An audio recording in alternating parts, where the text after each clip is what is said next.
प्यारे बच्चों, जैसे कि आप देख रहे हैं अपनी स्क्रीन पर, ये जो वर्कशीट है वो क्लास 9th की वर्कशीट है। और यह है कार्यपत्रक 65 वर्कशीट का नंबर है। और आज की डेट है 15 दिसंबर 2020। आज का विषय है सामाजिक विज्ञान, SST। और हम इतिहास का पहला चैप्टर पढ़ेंगे, उसका हम अध्ययन करेंगे, जिसका नाम है फ्रांसीसी क्रांति। इसकी हम क्या करेंगे, रिवीजन करेंगे, पुनरावृत्ति करेंगे। पहले भी हम इस पार्ट को पढ़ चुके हैं, इसका रिवीजन कर चुके हैं। आज की जो वर्कशीट है उसमें अनुच्छेद का अध्ययन करेंगे, हम पैराग्राफ का अध्ययन करेंगे। आपके फाइनल एग्जाम में भी पैराग्राफ आएगा 4 नंबर का, और उस पैराग्राफ को पढ़कर उसका अध्ययन करके आपको जो प्रश्न दे रखे हैं उसके आंसर लिखने पड़ेंगे। तो जो आज की वर्कशीट है इसमें फ्रांसीसी क्रांति जो आपकी बुक का चैप्टर है उसके 4 पैराग्राफ दे रखे हैं इसमें, और इन चारों को आपको पढ़ना है और इनके जो नीचे प्रश्न दे रखे हैं उनके आपको उत्तर लिखने हैं। तो पहला पैराग्राफ है, अनुच्छेद है, उसका हम अध्ययन करते हैं। पूरी आबादी में लगभग 90% किसान थे, यानी पूरी आबादी में 90% किसान थे। 90% लोग किसान थे। कहाँ पर? फ्रांस में। लेकिन ज़मीन के मालिक किसानों की संख्या बहुत कम थी, यानी कि सभी जो किसान थे उनको ज़मीन का मालिकाना हक नहीं प्राप्त था। लगभग 60% ज़मीन पर कुलीनों, चर्च और तीसरे स्टेटस के अमीरों का अधिकार था। फ्रांस 3 वर्गों में विभाजित था, जिसमें प्रथम स्टेट, द्वितीय स्टेट और तृतीय स्टेट के लोग थे। प्रथम स्टेट में कुलीन वर्ग आता था और जिसमें राजशाही परिवार के लोग थे। द्वितीय स्टेट में आपके चर्च के अधिकारी आते थे, है ना, पादरी वगैरह आते थे। और तृतीय स्टेटस में जो थे वो थे आपके किसान, मजदूर और व्यापारी, और कुछ अमीर लोग शामिल थे। जो प्रथम 2 स्टेटस थे, कुलीन वर्ग एवं पादरी वर्ग, इन लोगों को कुछ विशेष अधिकार जन्मना प्राप्त थे, यानी कि जन्म से कुछ अधिकार प्राप्त थे इनको। कौन सा अधिकार? इनमें से सबसे महत्वपूर्ण जो विशेष अधिकार था वो था राज्य को दिया जाने वाला करों से छूट, यानी कि इनको टैक्स नहीं देना पड़ता था। ठीक है, जो द्वितीय स्टेट और के जो लोग थे और प्रथम स्टेट के लोग थे इनको टैक्स नहीं देना पड़ता था राज्य को। कुलीन वर्ग को कुछ विशेष अधिकार और भी प्राप्त थे। सामंती विशेषाधिकार हासिल थे। वह किसानों से सामंती कर वसूल करता था, यानी कि जो कुलीन वर्ग के लोग थे वो किसानों से भी टैक्स लेते थे। किसान अपने स्वामी को सेवा, किसान जो था अपने स्वामी की सेवा, स्वामी के घर एवं खेतों में काम करना, सैन्य सेवाएं देना अथवा सड़कों के निर्माण में सहयोग आदि करने के लिए बाध्य थे। यानी कि जो किसान थे वो जो स्वामी थे उनके घर में भी सेवा करता था और खेती भी किया करते थे, और ज़रूरत पड़ने पर सेना में भी शामिल होते थे। और जो सड़क का निर्माण होता था तो सड़क निर्माण में भी वो अपना सहयोग देने के लिए बाध्य थे। इस पैराग्राफ के 4 क्वेश्चन दे रखे हैं, इनके आपको आंसर लिखने हैं। तो पहला प्रश्न है, कितने प्रतिशत आबादी किसानों की थी? तो 90% आबादी किसानों की थी। दूसरा प्रश्न है, किन वर्गों को जन्मना विशेषाधिकार प्राप्त थे? तो जो प्रथम 2 स्टेटस थे, कुलीन वर्ग और पादरी वर्ग, इनको जन्म से विशेषाधिकार प्राप्त थे। तीसरा प्रश्न है, किसानों को कर चुकाने के अलावा क्या क्या काम करने होते थे? तो किसानों को कर चुकाने के अलावा कौन कौन से काम करते थे? अपने स्वामी के घर की सेवा देनी पड़ती थी, है ना, खेतों में काम करते थे वो, सैन्य सेवाएं देते थे, और सड़कों के निर्माण में भी सहयोग देने के लिए किसान बाध्य थे। चौथा प्रश्न है, प्रथम और द्वितीय स्टेटस को मिलने वाला सबसे महत्वपूर्ण विशेषाधिकार क्या था? तो जो प्रथम और द्वितीय स्टेटस के जो लोग थे इनको सबसे महत्वपूर्ण जो विशेषाधिकार मिला था वो था करों से छूट, यानी कि उनको टैक्स नहीं देना पड़ता था। तो ये था पहला पैराग्राफ। अब दूसरा पैराग्राफ का हम अध्ययन करते हैं। अनुच्छेद 2, स्वतंत्रता और जनवादी अधिकारों के विचार। फ्रांसीसी क्रांति की सबसे महत्वपूर्ण विरासत थे जो आज़ादी का विचार आया और मानवाधिकारों का विचार आया। ये फ्रांसीसी क्रांति से आए और ये पूरे विश्व के लिए, यूरोप के लिए एक महत्वपूर्ण विरासत थे। ये विचार 19वीं सदी में फ्रांस से निकलकर बाकी यूरोप में फैले और इनके कारण वहाँ सामंती व्यवस्था का नाश हुआ। पूरे यूरोप में ये विचार फैल गए आज़ादी का, फ्रीडम का और मानवाधिकारों का। इससे हुआ क्या कि जो वहाँ की जो यूरोप में सामंती व्यवस्था थी, है ना, किसान और सामंत, किसान खेती भी करते थे और टैक्स भी देते थे सामंतों को, वो क्या व्यवस्था क्या हो गई, वो नष्ट हो गई। और जो औपनिवेशिक समाजों ने संप्रभु राष्ट्र राज्य की स्थापना की और इनके अपने आंदोलनों में दासता से मुक्ति के विचार को नई परिभाषा दी। यानी कि जो औपनिवेशिक समाज था, जैसे जो अंग्रेजों ने भारत को जैसे गुलाम बना रखा था, ऐसे ही यूरोप में भी कई लोगों ने, कई बड़े बड़े देशों ने छोटे छोटे देशों को अपना गुलाम बना रखा था, अपना औपनिवेशिक बना रखा था।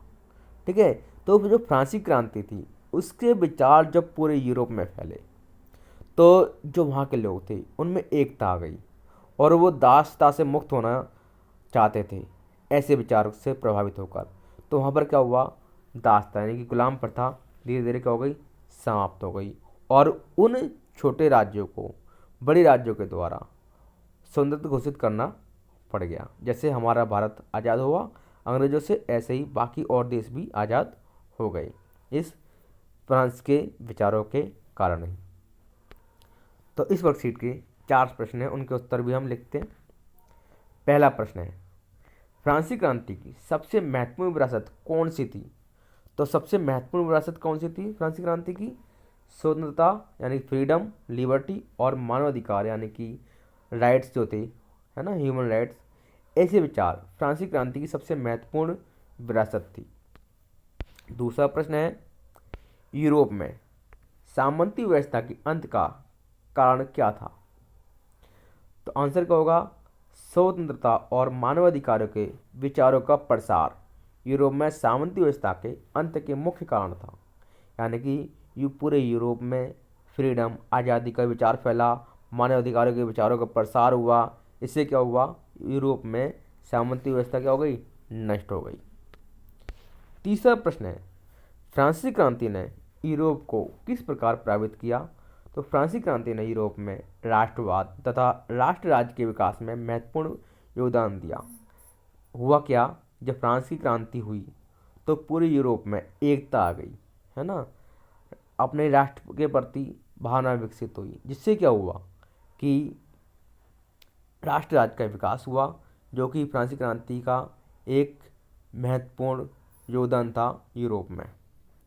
चौथा प्रश्न है, फ्रांसीसी क्रांति ने दास प्रथा को किस प्रकार प्रभावित किया? दास प्रथा को फ्रांसीसी क्रांति ने किस प्रकार प्रभावित किया? तो आंसर क्या होगा इसका, फ्रांसीसी क्रांति ने स्वतंत्रता और मानवाधिकार जैसे विचार दिए, जिससे दास प्रथा की समाप्ति को बल मिला। ठीक है। तो जब आज़ादी के विचार आया, मानवाधिकार का विचार आया, तो जिससे इससे क्या हुआ, दास प्रथा को समाप्त करने के लिए लोग आगे आए। ठीक है। दास प्रथा की समाप्ति को बल मिला फ्रांस के विचारों के कारण। अब हम अनुच्छेद 3 का अध्ययन करते हैं। महिलाएं इस बात से निराश हुई कि 1791 के संविधान में उन्हें निष्क्रिय नागरिक का दर्जा दिया गया था। तो महिलाएं इस बात से निराश हो गई कि जो फ्रांस का 1791 संविधान जो बना था, उनको निष्क्रिय नागरिक का दर्जा दिया गया। फ्रांस में 2 तरह के नागरिक थे, सक्रिय नागरिक और निष्क्रिय नागरिक। सक्रिय नागरिक वे जिनको वोट डालने का अधिकार प्राप्त हुआ, है ना, राजनीतिक अधिकार प्राप्त हुआ। निष्क्रिय नागरिक वे जिनको वोट डालने का अधिकार नहीं था, राजनीति में भाग लेने का अधिकार नहीं था, जिनमें महिलाएं शामिल थीं। तो महिलाओं को निष्क्रिय नागरिक का दर्जा दिया गया। महिलाओं ने मताधिकार, असेंबली के लिए चुने जाने तथा राजनीतिक पदों की मांग रखी। महिलाओं ने मांग रखी कि उन्हें वोट डालने का अधिकार मिले और असेंबली में वो चुनी जाएं और राजनीतिक पद भी उनको प्राप्त हों। उनका मानना था, महिलाओं का मानना था कि तभी नई सरकार में उनके हितों का प्रतिनिधित्व हो पाएगा। महिलाओं का मानना था कि जब उन्हें राजनीतिक अधिकार मिलेंगे तभी नई सरकार में उनके हितों का ध्यान रखा जाएगा।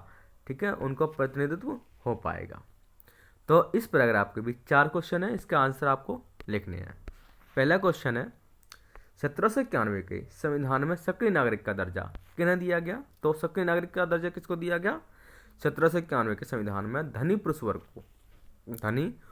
वर्ग को सक्रिय नागरिक का दर्जा दिया गया था और निष्क्रिय नागरिक का दर्जा महिलाओं को दिया गया। महिलाओं ने क्या मांग रखी, दूसरा प्रश्न है। तो इसका आंसर क्या होगा, महिलाओं ने एक समान मताधिकार, राजनीतिक पदों की मांग रखी तथा असेंबली में चुने जाने के अधिकारों की मांग रखी थी। तीसरा प्रश्न है, महिलाओं ने राजनीतिक अधिकारों की मांग क्यों रखी। आंसर क्या होगा इसका कि महिलाओं ने राजनीतिक अधिकार की मांग क्यों रखी थी। महिलाओं ने राजनीतिक और सामाजिक समानता के लिए राजनीतिक अधिकारों की मांग रखी थी। महिलाओं का ये मानना था कि जब उन्हें राजनीतिक अधिकार मिल जाएंगे तो उनको सामाजिक समानता भी प्राप्त हो जाएगी, इसलिए उन्होंने राजनीतिक अधिकारों की मांग रखी थी। चौथा प्रश्न है, महिलाओं को समान अधिकार मिलने से क्या परिवर्तन आ सकता है। महिलाओं को अगर समान अधिकार मिल जाए तो क्या बदलाव आ सकता है। तो आंसर क्या होगा इसका, महिलाओं को समान अधिकार मिलने से सामाजिक समानता बढ़ेगी और देश के विकास में महिलाओं की भागीदारी भी बढ़ेगी। ठीक है, चौथा अनुच्छेद है इस वर्कशीट का और ये अंतिम अनुच्छेद है। तीसरे स्टेट में इन सौदागरों एवं निर्माताओं के अलावा प्रशासनिक सेवा व वकील जैसे पेशेवर लोग भी शामिल थे। कौन कौन शामिल थे तीसरे स्टेट में, सौदागर थे यानी व्यापारी थे, निर्माता थे और प्रशासनिक सेवा के अधिकारी थे, वकील थे, मजदूर थे, किसान थे, ये सब शामिल थे इसमें। और ये सभी पढ़े लिखे थे और इनका मानना था कि समाज के किसी भी समूह के पास जन्मना विशेष अधिकार नहीं होने चाहिए। इनका क्या मानना था कि समाज के किसी भी वर्ग के पास में जन्म से कोई भी विशेष अधिकार नहीं होने चाहिए। किसी भी व्यक्ति की सामाजिक हैसियत का आधार उनकी योग्यता ही होनी चाहिए। किसी भी व्यक्ति को जो सम्मान मिलना चाहिए, सामाजिक हैसियत मिलनी चाहिए, उसका जो आधार होना चाहिए वो उनकी क्या होना चाहिए, योग्यता होना चाहिए। तो इस वर्कशीट इस जो पैराग्राफ है इसके भी 4 प्रश्न हैं, उनका आंसर भी देखते हैं। पहला प्रश्न है, तीसरे स्टेट में कौन कौन से वर्ग शामिल थे। तो कौन कौन से वर्ग शामिल थे तीसरे स्टेट में, व्यापारी, वकील, कारीगर, काश्तकार, किसान तथा मजदूर आदि शामिल थे। दूसरा प्रश्न रखा है, क्या अमीर पादरी भी तीसरे स्टेट के सदस्य थे। क्या जो अमीर पादरी थे वे भी तीसरे स्टेट के सदस्य थे, नहीं, पादरी प्रथम स्टेट के सदस्य थे। कौन से स्टेट के सदस्य थे, प्रथम स्टेट के। तीसरे स्टेट के लोगों का विशेषाधिकार के बारे में क्या मानना था, तीसरा प्रश्न है ये। इसका आंसर क्या होगा, तीसरे स्टेट्स के लोगों का मानना था कि किसी भी वर्ग के पास विशेष अधिकार नहीं होने चाहिए। चौथा प्रश्न है और इस वर्कशीट का अंतिम प्रश्न है, तीसरे स्टेटस के जो लोग थे, तीसरे स्टेटस के लोगों के अनुसार सामाजिक हैसियत का आधार क्या होना चाहिए। तो तीसरे स्टेटस के लोगों के अनुसार सामाजिक हैसियत का आधार क्या था, योग्यता था। ठीक है, योग्यता इनका मानना था कि समाज के जो भी लोग हैं उनके जो हैसियत का आधार होना चाहिए वो क्या होना चाहिए, योग्यता होना चाहिए, ना कि जन्म से कोई विशेष अधिकार उनको प्राप्त होना चाहिए। तो ये आज की वर्कशीट थी बच्चों, इसके प्रश्न उत्तर अपनी कॉपी में लिख लीजिए और अपने क्लास के या स्कूल के जो आपका ग्रुप बना हुआ है व्हाट्सएप ग्रुप, उस पर आपको इसका आंसर सेंड करने हैं। Thanks for watching. अगर आपने अब तक चैनल को सब्सक्राइब नहीं किया है तो चैनल को सब्सक्राइब कर लीजिए और आपको वीडियो कैसे लगी ये कमेंट बॉक्स में लिखकर बताइए। अच्छी लगी तो वीडियो को लाइक कर दीजिए।